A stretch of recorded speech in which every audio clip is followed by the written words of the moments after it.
et bienvenue sur la chaîne Investimo Performance, la chaîne de l'immobilier locatif à haut rendement. Tout d'abord, je t'invite à t'abonner à cette chaîne si jamais tu souhaites avoir un maximum de contenu sur l'immobilier locatif. Et si tu souhaites aller encore plus loin, je t'invite à regarder dans la description. Nous t'offrons plein de produits qui vont te permettre de passer au niveau supérieur et de maximiser tes rentabilités. Aujourd'hui, on traite d'un sujet très intéressant, un sujet qui va revenir souvent sur la table. D'un investissement locatif, est-il plus intéressant de mettre un gros apport ou de ne pas mettre d'apport à la banque? Aujourd'hui, je vais donc répondre à cette question. Je vais te brosser les deux portraits. Est-il intéressant ou n'est-il pas intéressant? Je vais te donner les points positifs et les points négatifs. Mais tout d'abord, je vais te poser une question et cette question va vraiment déterminer s'il est intéressant ou pas de mettre un apport. Quel est ton objectif dans l'immobilier locatif?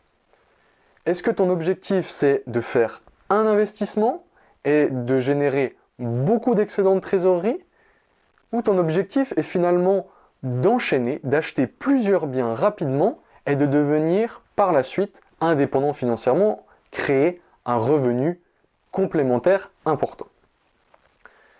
Selon la réponse à ta question, eh bien, tu auras la réponse par rapport à l'apport.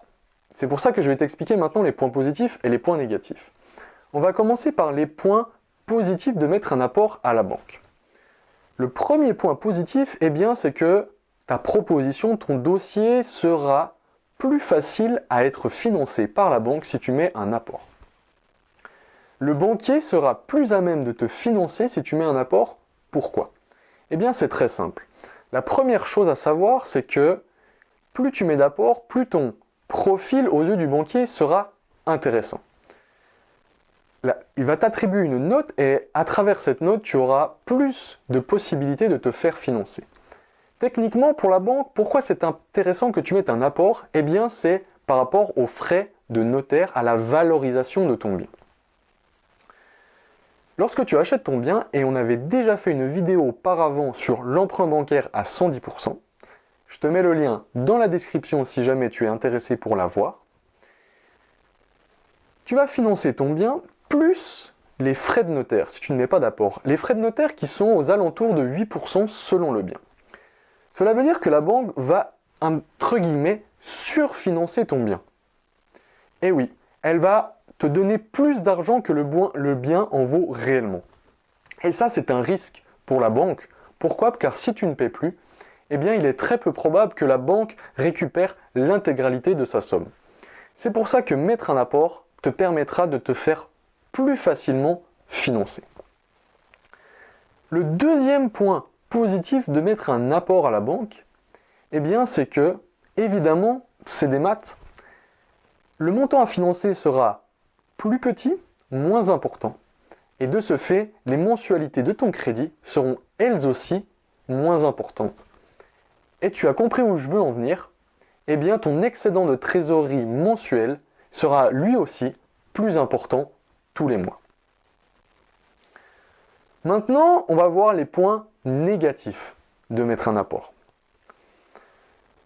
Si ta réponse à ma première question était « je souhaite enchaîner rapidement, acheter plusieurs biens rapidement », eh bien le fait de mettre un apport conséquent va réduire substantiellement l'épargne que tu as de côté.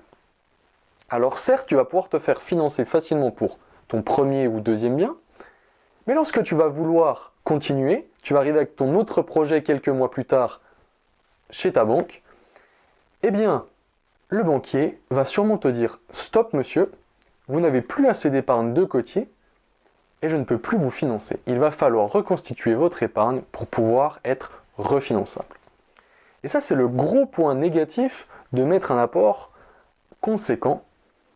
Eh bien, c'est que tu vas être stoppé rapidement car tu vas réduire ton épargne. Donc, la vraie réponse, faut-il mettre un apport, oui ou non? Eh bien, ça dépendra de tes objectifs, comme je l'ai dit au début de cette vidéo. Je te le dis tout de suite, si tu es investisseur, eh bien, le but n'est pas de toujours se faire financer avec zéro apport. Non, le but, c'est de trouver un juste milieu pour que le banquier te prête facilement sur des longues durées sans non plus risquer de perdre des affaires.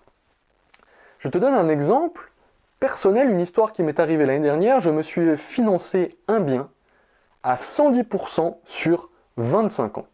J'ai dû seulement apporter les frais de caution qui étaient aux alentours de 2000 € et je me fais financer tout le reste. Il est donc possible encore aujourd'hui de ne pas mettre d'apport. En revanche, aujourd'hui, j'ai voulu faire financer 2 biens et malheureusement, j'ai dû quand même mettre un apport qui est équivalent aux frais de notaire pour pouvoir me faire financer sans trop de problèmes, avec les conditions que je voulais notamment. Il faut donc que tu pèses le pour et le contre avec un apport ou pas. Je t'ai aujourd'hui brossé les points positifs et les points négatifs. J'espère en tout cas que ça a été clair. N'hésite pas à nous poser les questions dans les commentaires. Nous nous ferons un plaisir d'y répondre. En tout cas, je te dis à bientôt chez Investimo Performance.